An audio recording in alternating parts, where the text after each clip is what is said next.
आउ केते आमे मैंगोरे केवल फ्रुटी केक किंबा एमिति भी आम रस बा आम पापड़ करवा चलतु आज गोटे नुआ रेसिपी डिफरेंटली ट्राई करवा।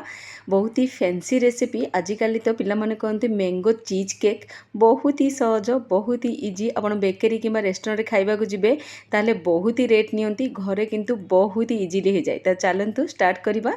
देखंतु गोटे ब्लेंडिंग जार रे मुठी 5 ରୁ 6टी गुड्डे बिस्कुट नेतली। आपण चाहिले डाइजेस्टिव बिस्कुट किंबा मैरीगोल्ड भी नहीं पारिबे। ताकू एकदम पूरा पाउडर करके ब्लेंड करने तापर मुझे 2 ରୁ 3 ଚାମଚ बटर को पूरा मेल्ट करके नेतली से ताकू भल भाव मिसे देबा। देखंतु एपरी कंसिस्टेंसी हेबा दरकार। तापर एठी देखंतु मु छोट छोट साइज रो काच ग्लास नेछि। आपण चाहिले प्लास्टिक रो केमिति जार भी नहीं पारिबे। सेइथिरे गोटे ରୁ 2 ଚାମच देकी ताकू भल भाव बेलणा बाड़ी साइज रे सेट करनबा टिके दबेई देबा जोथरे कि हमर गोटे बेस क्रिएट हे जिवो। देखंतु एठी एमिति दबेई देबे नले आपनकर जदी मेसर अछि मेसर रे भी आकु टिके दबेई देबे। देखंतु एबे आकु कोन करबा 10 मिनिट पई फ्रिज रे सेट हेबा को छाड़ देबा। एपटे मु गोटे बड्ड साइज रो मिठा पाचिला बैगणपल्ली आंब नेतली। आपण जे कोनोसी आंब भी नहीं पारिबे किंतु मिठा हेबा दरकार। आकु भल भाव काटी देबा।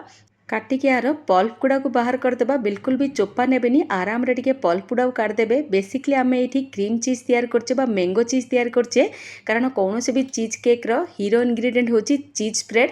तो ये आम चीज स्प्रेड ही तैयारी करछे। देखंतु एठी कोन करबा सबु पल्प गुड़ा को गोटे ब्लेंडिंग जार रे मु काटदेली। मोर आंबटी टिके बड़ साइज रो थिला तो बहुत सारा पल्प हल्ला। तापरे देखंतु एठी मु टिके छेना नै जाइतली गोटे छोटो गिनारे गिनाए। तापरे मु एठी हैंकर टिके नै देतली अध गिनाए ओ फुल क्रीम रो माने फुल फैट क्रीम रो सर नै जाइतली टिके ओ 2 चामच मिल्क मेड नैथिली। ओ एठी देखंतु आपण चाहिले टिके चीनी भी यूज करि परिबे किंतु मु यूज करी नथली ओनली मिल्क मेड नैथिली टिके वैनिला एसेंस नैथिली ओ आउ 2 चामच मु एठी महू नैथिली। आको कोन करबा टिके गोटे मिनट ब्लेंड करनबा। बिल्कुल पानी देबेनी एमिति ही ब्लेंड करबा।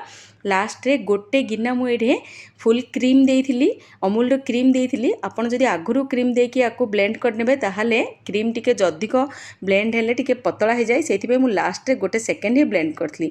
एबे फ्रिज रो से ग्लास गुडा को काढनेबा सेथिरे ऊपर पर्यंत टिके क्रीम चीज को भर्ती करनेबा किंतु बहुत भर्ती करिबेनी टिके छाड़ीबे ऊपर जगह जोथरे कि आमे मैंगो पल्प ही दे परिबा। एठी देखंतु केते बढ़िया अछि ना केते स्मूथ टेक्सचर हेछि। आपण खाली एई स्प्रेड रे टिके चीनी देकी आको ब्लेंड करके आइसक्रीम भी तैयार करि पारबे बहुत ही बढ़िया लागिवो। तापरे आको देखंतु टिके फ्रिज रे 10 मिनिट सेटल हेबा को छाड़ देबा।